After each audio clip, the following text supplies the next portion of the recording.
ala ashraf salin wa ala alihi washabi ajma'in na mabad. Assalamualaikum warahmatullahi wabarakatuh.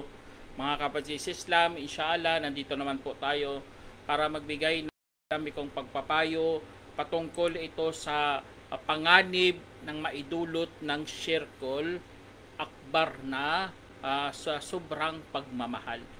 Alam naman po natin mga kapatid sa Islam, ang Islam ay nagtuturo ng mga tama at nagbibigay din ng mga halimbawa kung saan lubos nating mauunawaan. Kaya sa pagpapaliwanag mga kapatid sa Islam, minsan binabaliktad nila yan. Kasi nga kapag titignan mo ang tama, dapat alam mo rin ang tinatawag ng mga mali. Hindi para gagawin o kaya isa sa tuparan, hindi. Bagkus ito ay layuan ng mga kapwa nating manampalataya. Kasi ang may iman lamang ang nagpapaalala sa mga kapwa nilang mga Muslim, mga kapwa nilang manampalataya, mga mu'min. Kaya sabi dito sabi ng Allah Subhanahu wa Ta'ala, fadhakkir fa inna nafati dhikra, magpapaalala sapagkat ang dhikra, ang pagpapaalala ay nagpapaangat sa mga manampalataya. Kaya dahil dito mga kapatid Islam, ang pagpaalala mga kapatid Islam, sabi ko sa inyo, dapat malawak talaga ang iyong kaisipan. Lalo na usapin kung saan pasok sa ating creed, sa ating akida, sa ating paniniwala, para hindi po tayo mailayo sa tamang landas ni Allah Subhanahu wa Ta'ala. Kaya ingat kayo mga kapatid ulit sa syirkul akbar, ang syirkul mahabba. Katulad ng sinabi ng Allah Subhanahu wa Ta'ala sa Quran, sabi niya, qul in kana aba'ukum wa abana'ukum wa ikhwanukum wa azwajukum wa ashiratakum wa amwalun iktaraftumuha wa tijaratun takhshawna kasadaha wa masakinu tardawna ahabba ilaykum minallahi wa rasulihi wa jihadi fi sabili fatarabbasu hatta ya'tiyallahu bi amri wallahu la yahdil qaumal fasiqin. Sa sinabi ng Allah Subhanahu wa Ta'ala, sabi niya, sabihin mo. Kaya pinapaabot ng Allah Subhanahu wa Ta'ala sa lahat ng mga mananampalataya sa pamamagitan ng kanyang mahal na propeta Muhammad SAW na ipaabot ang mensahe na ito. Sabihin mo, kung sa Arabic pa, kul in kana aba'ukum, kung ang inyong mga magulang, ang mga anak, mga kapatid, mga asawa, mga kamag-anak, at ari-arian na inyong nakamit, at negosyong kinatakutan ninyong malugi, at tahanan na kinasasiyahan ninyo ay naging higit na kamahal-mahal. Kaya tinawag ng Allah Subhanahu wa Ta'ala mga malalapit sa ating mga kapatid, lalo na mga magulang. Alam naman natin meron tayong utang na loob sa ating mga magulang. Hindi talaga natin bawal na bawal sa Islam putulin ang kanilang ugnayan. Pagkos dapat idugtong mo yan kapatid.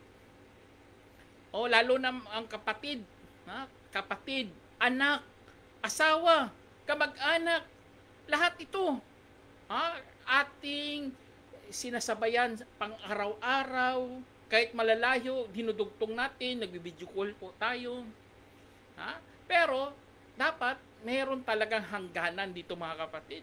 Pati nga negosyo, ari-arian ng mga resulta ng iyong pawis dito sa Saudi, ang iyong pagod, lahat ng mga sakripisyo mo para maipundar mo lang bahay mo, tahanan na kinasisiyahan ninyo. Kung ito'y naging higit na kamahal-mahal para sa inyo kaysa kay Allah, itong kinakatakutan natin mga kapatid. Dapat meron tinatawag na hudud. May limitasyon po tayo mga kapatid. Na ang tunay na manampalataya, alam na alam talaga ito. Hindi ka pwede sumubra, kumampi sa mga bagay kung saan hindi naman dapat kakampihan mo. Lalo na ang utos sa atin ng Allah Subhanahu wa Ta'ala, wag na wag kayong magtambal.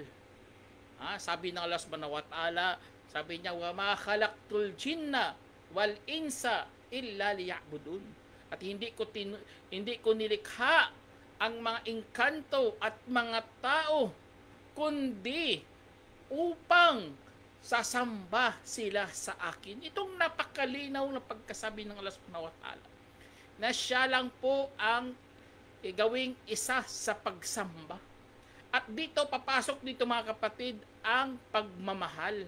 Isa sa mga binibigyan po natin ng kahalagahan ang tinatawag natin na ang pagsamba ay kabilang dito ang pagmamahal. Kung nagkamali ka, na napunta mo ang iyong pagmamahal ng lubos sa iyong mga asawa, sa iyong mga anak, sa iyong mga pamilya, ang tao kasi, depende naman talaga kung sino talagang gusto niyang ilalagay sa kanyang pagmamahal. Pero sa atin bilang Muslim, tinuruan po tayo na unahin mo talaga si Allah subhanahu wa ta'ala. Kasi nga, merong binanggit dito na kung naging kamahal-mahal pa yan sila kaysa kay Allah at sa kanyang mensahero at sa pakikipagbaka sa kanyang landas, kung gayon ay inyong hintahin hanggang sa darating si Allah dala ang kanyang utos, at si Allah ay hindi gumagabay sa mga taong sutil. Kaya napaka-alarming po ito yung mga kapatid sa Islam. Dapat magano tayo, matakot tayo kay Allah. Kasi nga ito, ang pagmamahal na ito, kapag nagkamali ka, mapunta ka lang talaga sa Syirkul Akbar. Pinakamatinding syirk. Ang Syirkul Akbar mga kapatid, wala na talaga itong kapatawaran kay Allah. Magiging kasama mo na doon sa impyerno sila ni Paraon, sila ni Karun, sina mga Quraysh, o sino pa dyan ng mga naipunta sa impyernong apoy. Kasi nga Syirkul Akbar, wala ka ng kaligtasan doon. Kaya ang pagkamali sa pagmamahal mga kapatid, kasi nakikita natin ang panganib nito sa ating syudad. Tingnan nyo, mga nabaliw sa pag-ibig. Hindi kasi nila alam kung saan ilalagay ang pinakamatinding pagmamahal mga kapatid. Kaya dapat bata pa lang, dapat turuan mo na sino ang mamahalin. Ang iba kasi, may ibang mga magulang, mali talagang pinagtuturo nila Ang sabihin nila, mahalin mo ako bilang magulang. Ako unahin mo Hindi, bali po yan mga kapatid. Diyan maraming nagkamali sa pagdidisiplina sa mga kabataan sa panahon natin ngayon. Wala na pong pananampalataya na, kaya tuloy ang bata nagkamali talaga sa landas na patutunguhan dapat ng mga mananampalataya. Kaya dahil doon mga kapatid, kasi nga si Allah subhanahu wa ta'ala nagbibigay nagbanta, maghintay kayo. Dala ang kanyang kaparusahan, kanyang utos. Anong utos yun? Hindi natin alam. Baka parusa na idadali ng Allah subhanahu wa ta'ala. Kaya ang mga mahal mo sa buhay, ang respeto mo, ang natural na pagmamahal mga kapatid sa Islam, ay mayroon talagang hangganan. Hindi pwede nakabukod sa mga nilikha. Dapat si Allah lang talaga ang pinaka numero uno sa pagmamahal mo. Kasi nga alam naman natin mga kapatid, hindi natin kaya hawakan ang ating puso. Totoo yan, hindi natin yung kaya mga kapatid. Kasi nga pagmamahal na sa puso yan. Kung nilagay mo si Allah subhanahu wa ta'ala, Allahu Akbar, maging sapat na si Allah subhanahu wa ta'ala para sa iyong kalagayan. Kaya isa sa mga dapat nating kasi nga merong pagbabanta si Allah subhanahu wa ta'ala sa mga.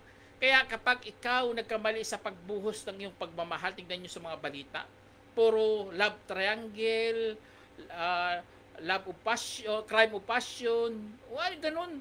Maraming patayan dahil sa maling pagmamahal mga kapatid. Ang iba, nang ginagawa nila? Ang iba, nagtataka na lang sila. Kaya ang Allah subhanahu wa ta'ala, dahil mahal po tayo niya, nagbigay siya ng bunga dito pa lang sa mundo. Na kanyang pangako ay totoo mga kapatid. Katulad dito sa hadith, an Anas an Nabi sallallahu alaihi wasallam qal salatun man kunna fihi wajada halawatal iman ay yakuna Allah wa rasuluhu ahabba ilayhi mimma siwahuma wa an yuhibbal mar'a la yuhibbuhu illa lillah wa an yakraha an yauda fil kufri bakama yakrahu ayukdafa findar. Sinabi sa hadith na inulat ni Anas na sinabi na Propeta Salam, tatlong ang makakahanap ng tamis ng pananampalataya. Kung higit niyang minamahal si Allah at sa kanyang mensahero kaysa kanino man. Allahu Akbar. Ito, tandaan natin mga kapatid, ito talaga ang main purpose ng katuruan ng Islam, na ilagay talaga si Allah subhanahu wa ta'ala, dapat mangingibabaw talaga si Allah subhanahu wa ta'ala. Lahat ng mga doon, kaya meron tayong tinatawag nating ikhlas sa ating mga gawain. Ikhlas ka. Kasi nga sabi dito sa hadith, innamal a'mal binniyat wa innamal likulli imri'in ma nawa. Sa hadith mga kapatid, lahat ng mga gawain ay naaayon sa layunin. At bawat tao ay mayroong hinahangad, mayroong nilalayon. Kaya pabalik-balik yung bawat tayo, mayroon tayong nilalayon mga kapatid. Mayroon tayong layunin. Kaya tinuruan po tayo ikhlas, sincere to God. Para magiging mamalapit tayo kay Allah subhanahu wa ta'ala, para hindi ka maligaw sa landas kung saan maraming tukso ang. Kaya ang tamis ng pananampalataya, makakatikim ng ito, isa dito ang mga merong ang pagmamahal kay Allah subhanahu wa ta'ala ng higit at sa kanyang mensahero. Siyempre ang mensahero, hindi naman niya magsasalita ang mensahero kung walang inutos.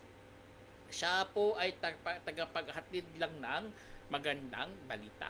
Yun ang mga trabaho ng mga mensahero. Kaya kung mahalin mo yan sila, Allahu Akbar, inshallah makakatikim ka talaga ng tamis ng pananampalataya. Yun ang isa sa mga tinatawag natin na pangunang ang resulta ng pagpasok mo sa Islam. Makakatikim yan ang mga tunay na mga mananampalataya. Tapos ito pa mga kapatid, ang kasunod sa hadith ay ang taong wala siyang minamahal bukod para lamang kay Allah subhanahu wa ta'ala. Allahu Akbar. Ganun na pag-iisip natin mga kapatid. Tumutulong tayo sa ating kapwa para kay Allah. Nagtatrabaho tayo para kay Allah. Ganun ang pag-iisip ng isang Muslim. Ang tunay ng pananaw. Yun ang tunay ng diwa ng buhay mga kapatid, na ialay mo kay Allah subhanahu wa ta'ala. Para hindi ka mapunta sa circle akbar, sa circle mahabba, sa pagtatambal, sa pagmamahal. Iukol mo kay Allah subhanahu wa ta'ala. Kahit example, mahalin mong magulang mo para kay Allah. Kung mahalin mo ang asawa mo para kay Allah. Mahalin mo ang anak mo para kay Allah. Allahu Akbar. Nasa tama ka pong landas. Landas kung saan patungo talaga sa kinamamahal, kinalulugod, kinasisiyahan ng Allah subhanahu wa ta'ala. Kaya dahil doon mga kapatid yun, tapos ito pinapangatlo dito sa hadith, na nasusuklam siya na manumbalik sa pagtatakwil kagaya ng pagkasuklam niya na maitapon siya sa impernong apoy. Allahu Akbar. Kaya dahil sa hadith na ito mga kapatid, insyaAllah, kung ganun ang iyong pag-iisip, hindi ka talaga papunta sa Shirkul Akbar. Hindi ka madaling matukso ng mga pagnanasa. Kasi nga, alam na alam mo ang iyong ginagawa mga kapatid. Alam na alam mo saan ang tamis ng pananampalataya. Alam nyo, maraming mga tao sumusulat ng mga filosofi. Gusto nila saan sila makahanap ng ang tamis ng buhay. Dami mga naisulat. Pero mga Muslim, alhamdulillah, hindi na natin kailangan magsulat. Nandyan na sa hadith. Kailangan mo pa explore ang buhay. Subhanallah. Nandyan na sa hadith. Basahin mo na lang at isa buhay. At explore mo ang buhay gamit ang mga katuruan ng Allah. Hindi, ang iba kasi kailangan pa nila i-discover nila ang kanilang sarili. Subhanallah. Kailangan mo i-discover. Araw-araw, nandiyan naman, i-discover mo pa, tuklasin mong buhay mo, tuklasin mong pagkatao mo. Yung iba nga nakakatawa na eh. Kung tanungin sila, ano ka la, babae o lalaki? Nagagalit sila kasi nga hindi nila masagot-sagot kung lalaki o babae. Subhanallah, tingnan nyo, ganon ang pagtuklas ba ng buhay? Ganon bang pagtuklas ng sarili mo? Hindi mo alam. Subhanallah. Kaya, ayun ang tinuro sa ating mga kapatid. Ang tamis ng pananampalataya ay isa sa mga dahilan yan kung bakit maging malakas ka sa akida, sa paniniwala natin bilang mga Muslim. Kasi yan ang ano natin para hindi po tayo mapunta sa shirkul akbar, shirkul mahabba. Sabi isa sa mga sinabi ng Allah Subhanahu wa Ta'ala, mga kapatid, innamal mu'minuna alladhina idha dhukira Allah wajilat qulubuhum wa idha tuliyat alaihim ayatuhu zadathum imana wa ala rabbihim yatawakkalun. Sinabi ng Allah, mga kapatid, sabi niya, ang tanging mga manampalataya ay mga yaong kapag nabanggit si Allah, nanginginig ang kanilang mga puso. Allahu Akbar. Nanginginig, mga kapatid, nanginginig ang kanilang mga puso. At kapag binigkas sa kanila ang mga talata, ay nagdagdagan ang kanilang pananampalataya at sa kanilang Panginoon ay nananalig. Allahu Akbar. Ganun na ganun ang mga katangian, ang mga merong paniniwala kay Allah Subhanahu wa Ta'ala. Kung hindi mo inuna si Allah Subhanahu wa Ta'ala, puro ka lang shirkul mahabba, doon ka sa maling pag-ukol ng pagmamahal mo. Tingnan yung iba, subhanallah, na nakita ko sa nasusunog ang rebulto. Sa sobrang pagmamahal niya, pinuntahan niyang rebulto, subhanallah. Pinigilan niya mapatay ang apoy. Kasi nasusunog ang rebulto, subhanallah. Ganun na ganun ang mangyari sa tao kapag naging shirkul akbar ang kanyang nakakamit. Nawawala siya sa tamang katinuan.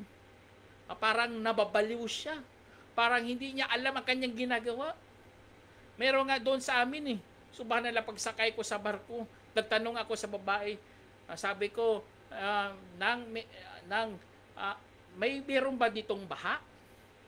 Sabi niya, nagkabaha dito. At alam nyo, niligtas namin ang aming rebulto. Sa sobrang gulat ko, napasabihan ko talagang babae, sa Diyos ka manalangin. So, paano nila ililigtas mong rebulto sa oras ng baha? Dapat ikaw liligtasin ng rebulto kung totoong Diyos yan sila. Tapos ikaw pa, bit-bit mo pa yan ng rebulto. Kaya nawala ka talaga sa tamang katinuan kapag ikaw inukol mong pagmamahal mo sa mga Diyos-Diyosan, sa mga tagot, mga lumampas. Bato yan kahoy yan plastic yan Tapos doon mo inukol ang iyong pagmamahal. Alam naman natin ang sobrang pagmamahal ay pagsamba po yan, kapatid. Yun ang kinakatakutan natin. Kaya dahil doon ang sobrang pagmamahal natin, mga kapatid, nanginginig ang ating mga puso. At mayroon talagang epekto, lalo na mayroong nagbabasa ng Quran, Allahu Akbar, nagiging malambot ang iyong puso sa pakikinig ng banal ng Quran. Tapos ito pa, sa Allah Subhanahu wa Ta'ala, sa ating Panginoon, ay nananalig tayo. Lahat ng mga problema natin, lahat ng mga suliranin natin, lahat ng mga nangyari sa buhay natin, ay nananalig na lang tayo kay Allah Subhanahu wa Ta'ala, na siya na lang ang bahala para sa atin. Allah. Basta mayroon kang ginawa at manalig ka sa Kanya, Allah, yun ang tama. Kaya magkakaroon ka pa ng katiwasayan sa puso. Allahu Akbar. Sabi ng Allah Subhanahu wa Ta'ala, alladhina amanu wa tatma'innu qulubuhum bidhikrillah. Ala bidhikrillahi tatma'innul qulub. Sabi ng Allah Subhanahu wa Ta'ala, mga yaong sampalataya at napanatag ang kanilang mga puso sa pag-alala kay Allah, hindi baga sa pag-alala kay Allah ay napapanatag ang mga puso. Allah, tama talaga ya Allah. Kung ikaw sumamba sa rebulto, wala ka talaga kapatanagan dyan. Kunting kaluskos lang, nakakabahan ka na. Tingnan yung iba, subhanallah. Nakita nila ang rebulto, umiyak lang ng dugo, grabe na kagad kaba nila. Subhanallah, alam naman natin, panlulokong ginagawa nila dyan. Ang iba, nilagyan talaga nila asin kapag nainitan yan, lumuluhan, nagpapawis ang rebulto. Kasi nga, meron silang nilagay na asin. Kaya syempre, magpapawis talaga ang rebulto. Pero dahil sa sobrang pagmamahal mo sa rebulto, akala mo nagmimilagro na ang mga rebulto. Tingnan nyo, maraming pumila doon, kumukuha ng pawis ng rebulto, nagbibigay pa ng mga kawanggawa, donasyon nila. Ganun ang mga kapatid. Wala ka talagang katiwasayan dyan. Kunting milagro lang, akala mo totoo, pumuntahan mo yan. Ang iba, grabe talaga sa awareness talaga sa health nila, sa kalusugan nila. Kahit faith healer, pupuntahan nila yan, magpapaluko sila doon, magbabayad sila ng napakalaki, basta magaling sila. Kaya dahil doon, wala ka talagang katiwasayan sa puso dyan. Alam naman natin lahat tayo papunta kay Allah. Matutunguhan natin ang paraiso o impyerno. Kung wala kang katiwasayan, alam mo kasi yan, papapa-impyerno ka, gusto mo pa humaba ang iyong buhay. Kaya, audu billah mga kapatid. Tayo mga Muslim po, tayo, alam natin yan. Panganib ng Shirkul Akbar na yan. Ang Shirkul Mahba na yan mga kapatid. Hindi natin yung dapat gawin, kasi nga nakakatakot. Tapos ito pa mga kapatid, dapat isa sa mga manampalataya, kung minamahal mo talaga si Allah subhanahu wa ta'ala, tumayo ka. Alalahanin mo si Allah subhanahu wa ta'ala habang nagpapatira pa. Yan, isa sa mga symbol natin yan na ikaw ay ganap na manampalataya kung ikaw ay nagpapatira pa. Alam mo naman natin sa araw paghukom, magpapakita si Allah subhanahu wa ta'ala. Ipapakita niya ang kanyang binti. Lahat ay magpapatira pa. Tingnan nyo, lahat magpapatira pa. Kung ikaw sanay na sanay magpapatira pa dito sa mundo, kaya mo magpatira pa sa araw ng paghukom. Sanay na sanay ka kasi ikhlas ka kay Allah. Nagpapatira pa ka para kay Allah. Ginagawa mo mga obligasyon para kay Allah. Lahat para kay Allah, insyaAllah, makakapagpatira pa ka doon sa araw ng paghukom. Yan ang bunga ng pagmamahal mo kay Allah subhanahu wa ta'ala. Kung hindi, naging nag-Shirkul Akbar ka, hindi mo kaya magpapatira pa. Tingnan nyo sa hadith nga ang mga mapagkunwari, mga munapik, gagawing isang buto ang kanilang likod, subhanallah, isang buto ang kanilang likod, at hindi nila kayang magpatira pa. Gusto nila magpatira pa, hindi nila kaya. Kasi nga, nasanay sila sa pagpapakitang tao. Kaya mag-iingat kayo mga kapatid, kasi nga si Allah subhanahu wa ta'ala, meron siyang inahanda doon sa paraiso. Mula sa kaginhawaan ng mga mata bilang kabayaran sa mga dating ginagawa ng mga manampalataya. Kaya dapat isabay talaga natin ang ating takot, ang ating pag-asam kay Allah subhanahu wa ta'ala, hindi sa mga rebulto o hindi sa ating mga kapwa. Kasi nga kapag sabi ko sa iyo maghumigit ka, nakakatakot yan. Meron isang hadith dito na an Abi Hurairah radhiyallahu anhu anna Rasulullah SAW qal falladhi nafsi biyadi la yu'minu ahadukum hatta akuna ahabba ilayhi min walidihi wa waladihi. Sa inulat ni Abu Hurairah na sinabi ng Propeta Muhammad SAW, kung gayon sumpa man sa kanyang kamay ang aking sarili, hindi naniniwala ang isa sa inyo hanggang sa ako ang magiging higit na kamahal-mahal sa kanya kaysa kanyang mga ama at kanyang anak. Allahu Akbar. Kaya dahil dito mga kapatid, itong hadith na ito mula kay Sahih Bukhari, dapat iano natin to, iunawain ng masyado at isabuhay din. Hindi ilang kailangan unawain, dapat isabuhay natin. Basta tawag na ni Allah subhanahu wa ta'ala, magsala ka, iwanan mo na yan sila. Kung hindi sila sasama sa iyo magsala, hayaan mo yan. Magsala ka, tawag ka, kasi nga, yan ang pagpapakita mo ng pagmamahal mo kay Allah subhanahu wa ta'ala. Kasi iba, wala eh, natatalo na kanilang mga anak, natatalo na kanilang mga magulang, natatalo na kanilang kanilang mga asawa. Sabi na, hindi na ako mag-Muslim kasi ayaw ng asawa ko. Subhanallah. Yun ang idadahilan mo. Paano ka nila sa araw paghukom? Ayaw mo mag-Muslim dahil ayaw ng asawa mo. Subhanallah. Ha? Ayaw mo masaktan sila. Paano mo naman si Allah subhanahu wa ta'ala? At alam naman natin, ang Allah lang magbibigay ng gantimpala. Kung nagkamali ka sa sobrang pagmamahal, mga kapatid, auzubillah. Kahit si ano nga dito, si Omar bin Khattab, radiyallahu anhu, sa kwento, na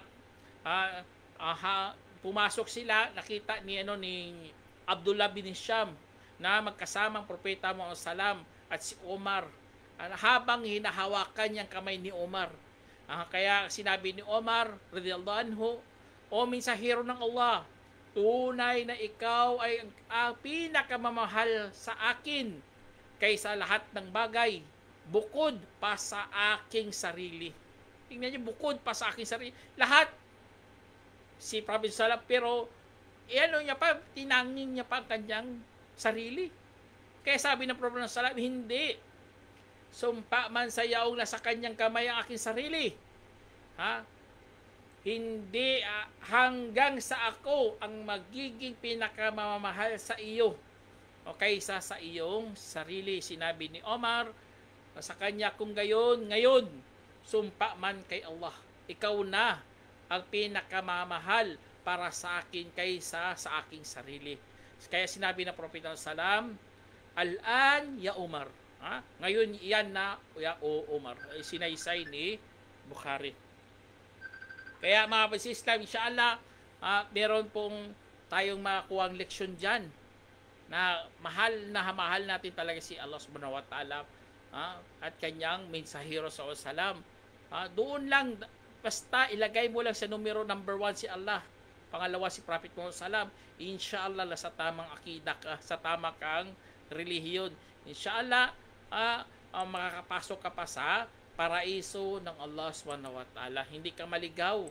Kasi nga, maraming mga karamihan sa ngayon, tignan nyo, pinupukaw ng masamang pagnanasa sa musika, sa panonood ng mga malalaswang mga pelikula, sa pakikinig ng mga nakakaaliw na mga salita na ikakakaligaw naman nila. Bumibili pa talaga sila. Magkos pinili nila yan. Kaya tuloy, napamahal sila dyan sa ganong gawain na yan. Hindi nila alam, unti-unti na pala silang sinusunog. Unti-unti na silang maipasok sa puot ni Allah subhanahu wa ta'ala. Kaya mag-ingat po tayo mga kapatid sa Islam. Alam naman natin na mayroon pang isa yung sinabi si Allah subhanahu wa ta'ala dito. Sabi niya, ang ilan sa mga tao ay mayroong itinuturing bukod pa kay Allah na mga kapantay habang minamahal nila ang mga ito, kagaya ng pagmamahal kay Allah, at mga yaong sumampalataya ay higit ang pagmamahal para kay Allah. Kaya tingnan nyo mga kapatid, kung wala ka talagang alam sa Quran, mamahalin mo kahit sino eh. Pero tinuruan tayo ng Quran. Sabi dito, higit ang pagmamahal nila para kay Allah. Hindi nila inuukol doon sa mga kapantay ni Allah subhanahu wa ta'ala, sa mga rebultos o sa mga magulang nila, sa mga anak nila, sa mga pamilya. Hindi. Higit ang kanilang pagmamahal para kay Allah.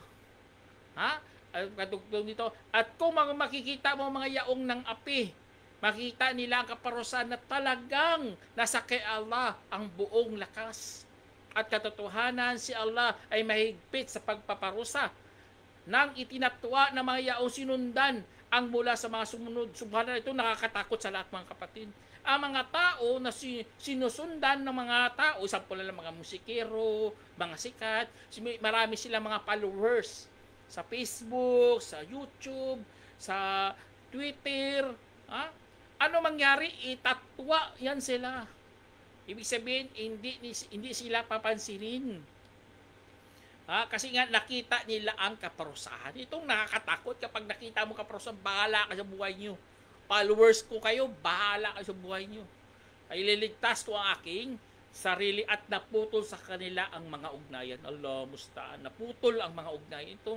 Kaya mga kapatid, kapag ikaw ay nasa circle akbar na yan, hindi mo minahal si Allah subhanahu wa ta'ala, pagdating sa araw ng paghuhukom, itatatwa mo lahat ng mga sumunod sa iyo. Ha? Ang mga sinusundan, bahala ka sa buhay nyo. Dito lang yan sa mundo, gusto-gusto nila, marami sila mga followers.